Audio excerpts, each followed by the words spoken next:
Paul Fanson, and I'm joined as always by G.U. Kulkrick, and to welcome you again to Choo and the Doctor, which is our weekly chat about Spartan football, exclusively on Spartans Illustrated. So if you have not already joined our new community, we encourage you to do that if you found this in some other way. We crank out a lot of content about Michigan State sports, not just football, not just basketball. We go beyond that, and we'd love to have you join our community.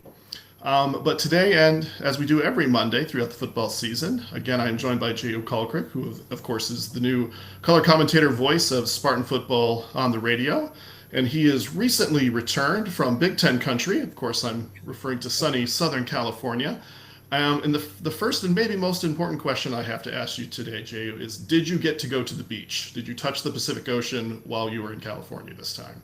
Um, so this is me in the water. I'm more of a pool guy than a beach guy, but I love being at the beach, like where I can see the water and see the ocean, but I don't want to go in it. I don't want to Hmm. go, get sandy and stuff like that. So yes, I did go. I had some great dinners and lunches overlooking the Pacific Ocean. Spent a lot of time in Manhattan Beach, then spent some time in Hermosa Beach. Hmm. So uh, and Redondo Beach. Had dinner Friday night in Redondo Beach. Nice. So it's yeah. So I had plenty of great views and good sunsets. Having dinner, having drinks, watching the water, watching the beach. But like I said, I'm more of that guy. Like if we go to a resort, I'll be by the pool as opposed to the the ocean. I respect that. Yeah, I think I'm basically right there with you on that. I mean, I will give you partial credit for not touching the ocean, but several views of the ocean while sipping a cocktail, that's Yeah, pretty good living right there. So, yeah, absolutely. Yeah. yeah, business trips are fun sometimes. Okay, well, I guess we do have to talk about the football contest that was played late Saturday night, early Sunday morning in the Coliseum with the Trojans. Unfortunately, MSU did take their first loss of the season, 45-31, at the hands of the Trojans.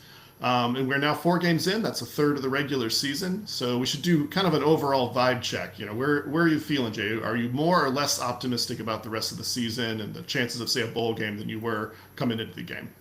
I know people are going to listen and they're going to kill me on social media and anything, and they're going to say, "Oh, Jay, you're such a homer," and everything. I'm optimistic about this team. I'm very optimistic, and you know what? At the end of the day, all they ask you to do is win the game by 1 point.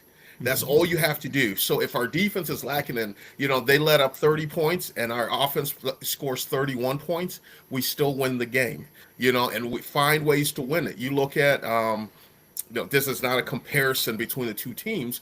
Last year, Kansas City, they were winning by one game. The Chiefs, that is, they were winning by one game, 1 point, 2 points, 3 points different, and they still played in the Super Bowl. I'm not saying we're getting to the college playoffs or anything of that nature, but I still think all the goals of playing in the postseason bowl game, that's still ahead of us, and I think we can do that. And I know there's going to a bunch of people that's going to say, "Oh, Jay's drinking the green and white Kool Aid," but I see this team up close and personal on a consistent basis, from seeing in practice, from, going in the film room and looking at film and saying, okay, one thing here, one thing there.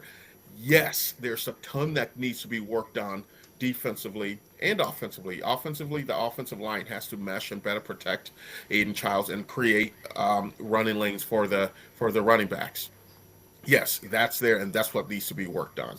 Defensively, we need to create a pass rush. We have to get better run fits. We can't let up chunk plays, explosive plays, communications in the secondary. Those things, that's what needs to be worked on defensively. But the fight in this team, it's in it's there, it's there. So and that fight is going to help them win games. Yeah, I think you make a good point about the fight that they showed. That was exactly the phrase that I would use for that kind of surge they had in the third quarter, where, right after halftime, it looked like things were really going sideways. They were down 21, and they didn't give up. They kept fighting, and they had it down to 7, and they were really just, a fingernail away from getting that quarterback down on third down and getting the ball back with a chance to tie it. So, Yeah, and let me go back to that point that you talk about, going into halftime 21 and talk about, that's an emotional point of the game right there. One, your star, your heart and soul of your defense gets ejected on a targeting call, on a controversial Hmm. targeting call, and then later on in the game, your another stud starting linebacker gets hit and has to be put on the backboard, ambulance, and taken to the hospital. The game's stopping for probably about 20, 30 minutes there. That's that emotional toll it takes on you as a player, because at the end of the day, this is a game for gladiators. It's a game where, you go out there, you're supposed to hit the guy across from you as hard as you can, violence, violence, violence. You know that going into the game, but you don't know, like, you're not going to be able to walk away from the field at the end of the game. Hmm. And when you see your teammate who you go to war with through and through having to be stretchered out, that goes to the mental aspect of the game right there. Now you take a switch off. The gladiator, the big fighter in you goes to oh my, this is my boy. We share locker. This is, I know his mom, I know his dad. Those types of things. And then you have to go and regroup in the locker room and come back and do and still continue to turn that violent switch back on again. So give this team a lot of credit for that. I don't really fall into the narrative of the time change and all that stuff, but that piece right there, that adversity that they faced early in the first half of the game, give this team credit, the heart that they showed. Yeah, I agree. I think if anything, you could make the argument that the defense played better in the second half than they did in the first half. And as you say that, losing Wayne Matthews III the way that they did right before halftime in the red zone, USC scored I think the next play, but I mean, like, who can blame anybody for that? That's got to be tough, and you would know better than anybody what that experience is like. I mean, we saw some very emotional players on the broadcast. I think it was Ben. Is it Ben Roberts? I believe Ben was. Roberts, yeah. Yeah, he was visibly upset, and like that Yeah. just means you care, and that's Yeah. okay. So yeah, that was tough to see, but it does sound like Matthews is doing okay. It sounds like he returned with the team, and he's been tweeting out that he'll be back, back before you know it or something, and it's hard to know exactly what that means, but it seems like at least the news so far is good, at least based on what I've heard. So I don't know So if you've that's heard someone in the anything more. chat that agrees with me. Oh, we actually have a chat this time. That's Yeah. that's exciting. Oh, fantastic! So we are live with the chats. Yes, this is still, we're evolving the technology as we do this. So I'll have to keep an eye on that. Yeah, very good. Okay, now, and I was also going to comment. I mean, you mentioned the loss of Jordan Hall as well as, of course, Wayne Matthews being carried off in an ambulance. But that wasn't the only Spartans that went down. I mean, we had, I believe, just almost the play before, Quaidarius Dunnigan and Nakai Martinez had a friendly fire helmet to helmet collision, and Yeah. I don't think either came back. Although Dunnigan looked like he was still on the sidelines. I didn't see Martinez. So more injuries on the defense. That makes the performance in the second half even more impressive.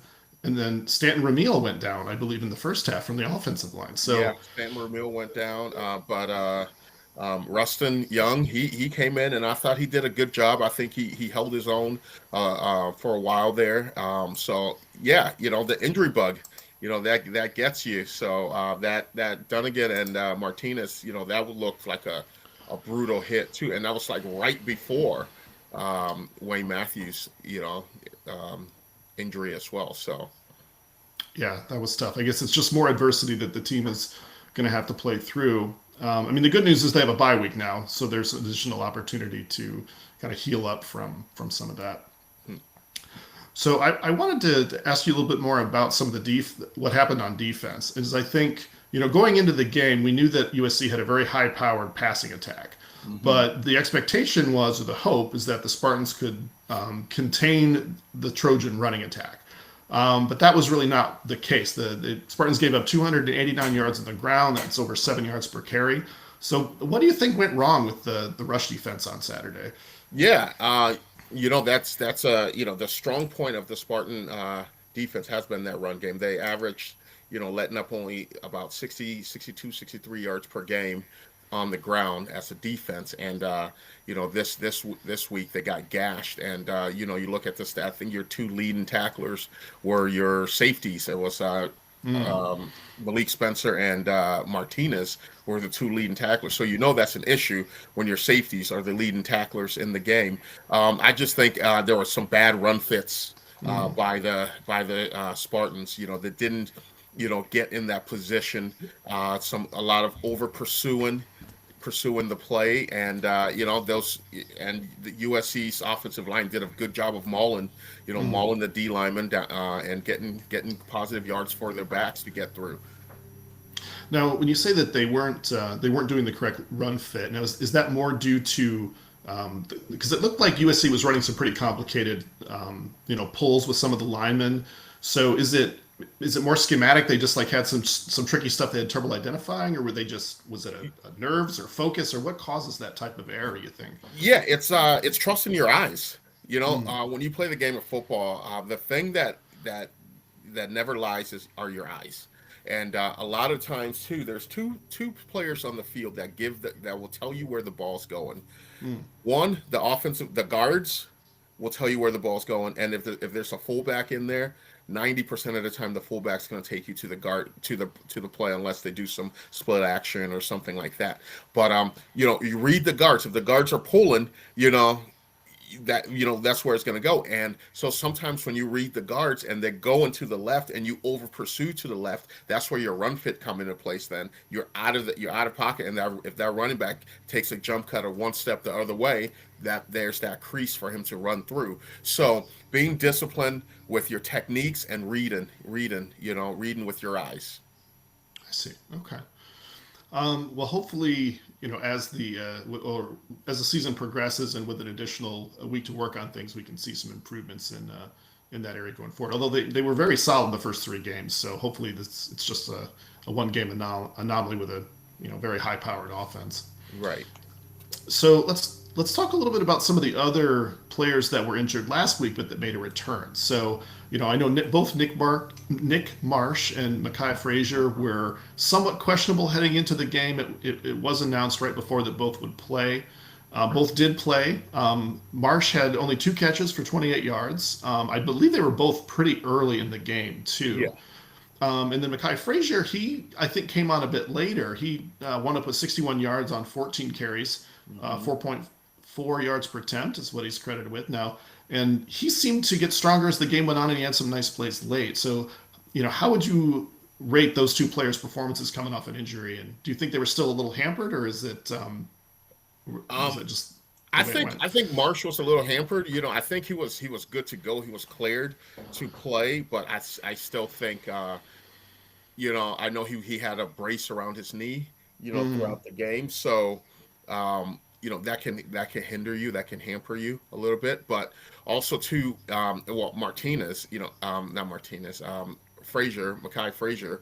I think he did a hell of a job. I think he you couldn't tell he didn't miss a beat, out there with the way that he was running. He still had the ability to make those cuts that he does so nicely. And but with my thing is you got to find ways to get the ball in Nick Marsh's hands a little more.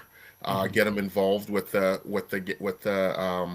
in the offense early and often. That's going to open up things for a lot of people.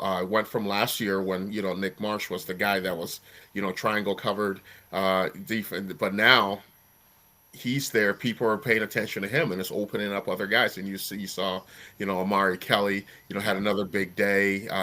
Krishan McCray had a score as well. But that's what's going to happen now. It's not going to be one person consistently through the season. It's going to be different guys that are going to have games throughout the season. But I still want them to find ways, be creative, find ways to get the ball in Nick Marsh's hands. If defenses are going to be playing soft coverage on him, playing 8-10 yards off him, throw some tunnel screens, throw some quick game now passes, and get the ball. He's a big burly receiver that can make plays downfield with the ball in his hands.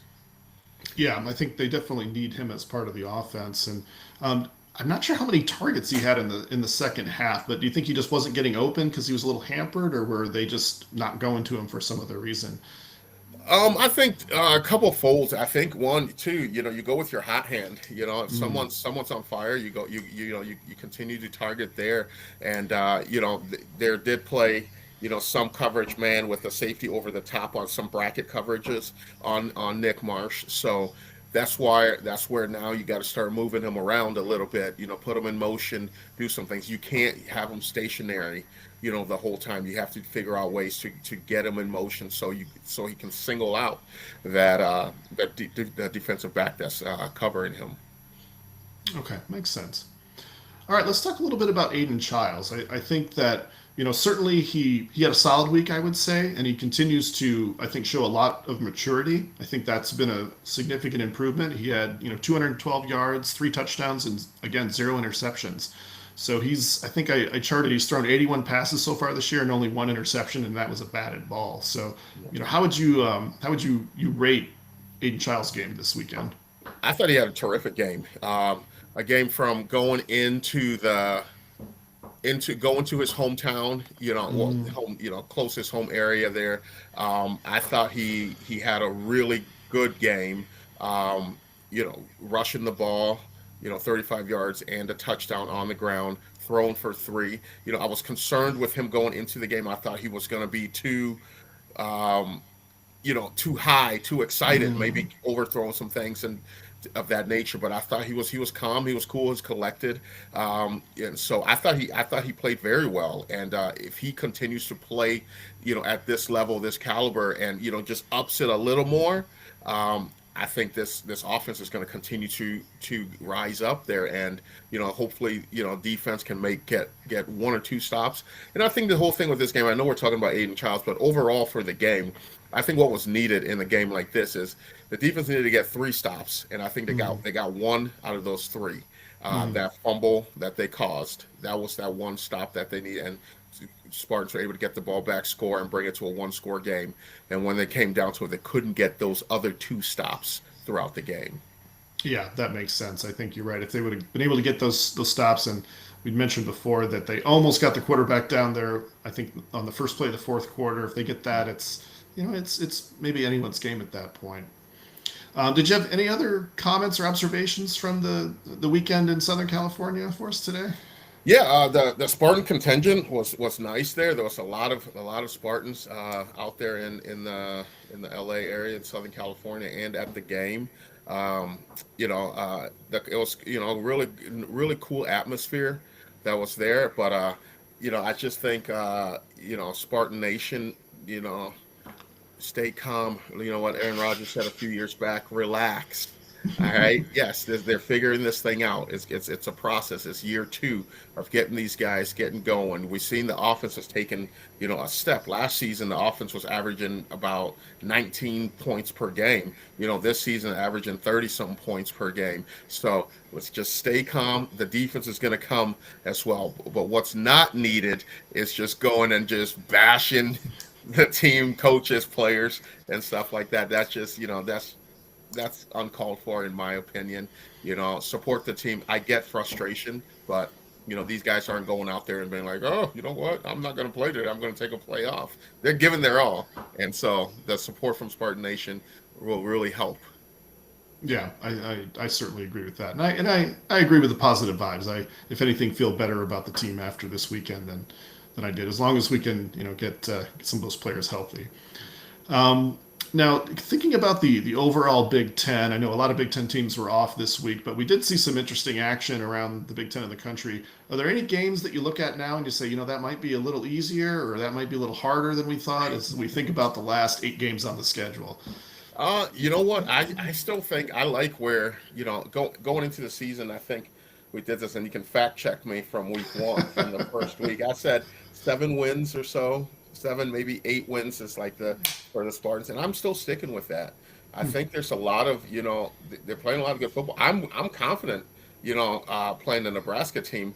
It's going into Nebraska is a different story, but playing Mhm. that Nebraska team, I think the Spartans fare well with that, and the rest of the schedule. I think It's one game at a time and break into that. Take that mode one game at a time. Don't look at the next one. Don't look at, don't have October 25th circled, like us fans do. Us fans have that game circled, but as Hmm. a player, one game at a time. And, the bye week is a blessing and a curse. Right now, it's a blessing because you get to have a chance to get healthy. You get a chance to get that mental clarity, and for the coaches themselves, it gives them an opportunity to evaluate themselves. If you're Joe Rossi or Brian Lundgren, what tendencies are you giving out there? Are you call plays to this side too much, or when we're in this in a 22 personnel, we 90% of the time we run this play. Let's take a look at those, break those tendencies, and for the players, get your bodies right to get back into it. It's also that's the blessing part of the bye week. The curse part of the bye week is you lost a game and you have to wait 2 weeks before you get out there and you play another game. So that's that. So losing a game and winning a big game, that's the curse of a bye week, because if you win a big game, an emotional game, you're riding that high, you're drinking the Kool-Aid for 2 weeks. Some of the times as players, you just want to get back after it and get back out there. Yeah, that makes sense. I mean, I guess the nice thing is they have an extra week to recover from jet lag. But I know you said that you're not so much of a big believer of that. But definitely coming from West to East is a little harder in my experience, though. So Yes, yes. it's nice that they get a little break there. So, well, I guess the last question I have for you this afternoon is, this was your first opportunity to cover a game as the color commentary in a road environment. So, how did that experience go for you, or how is that different than the comfy confines of Spartan Stadium? Yeah, I always like going, on the road for these games, and the thing that I like is, and I like to go and I like to rate. So we'll do that on here. I like to Mm. rate the media meals that Oh, they, okay. and so sadly say Michigan State, we have a long ways to go in our media meals. Uh, Um, but other places, so I was into I was excited going in for USC's meal, but it was some type of beef and rice or something mm. like that. But I like, the places that we go. I'm excited for Nebraska. I think they're going to have a good spread. Oh, I've never been there, but I think they're going to have a good spread. And Indiana usually has a good spread. oh, okay. Illinois usually has a good spread.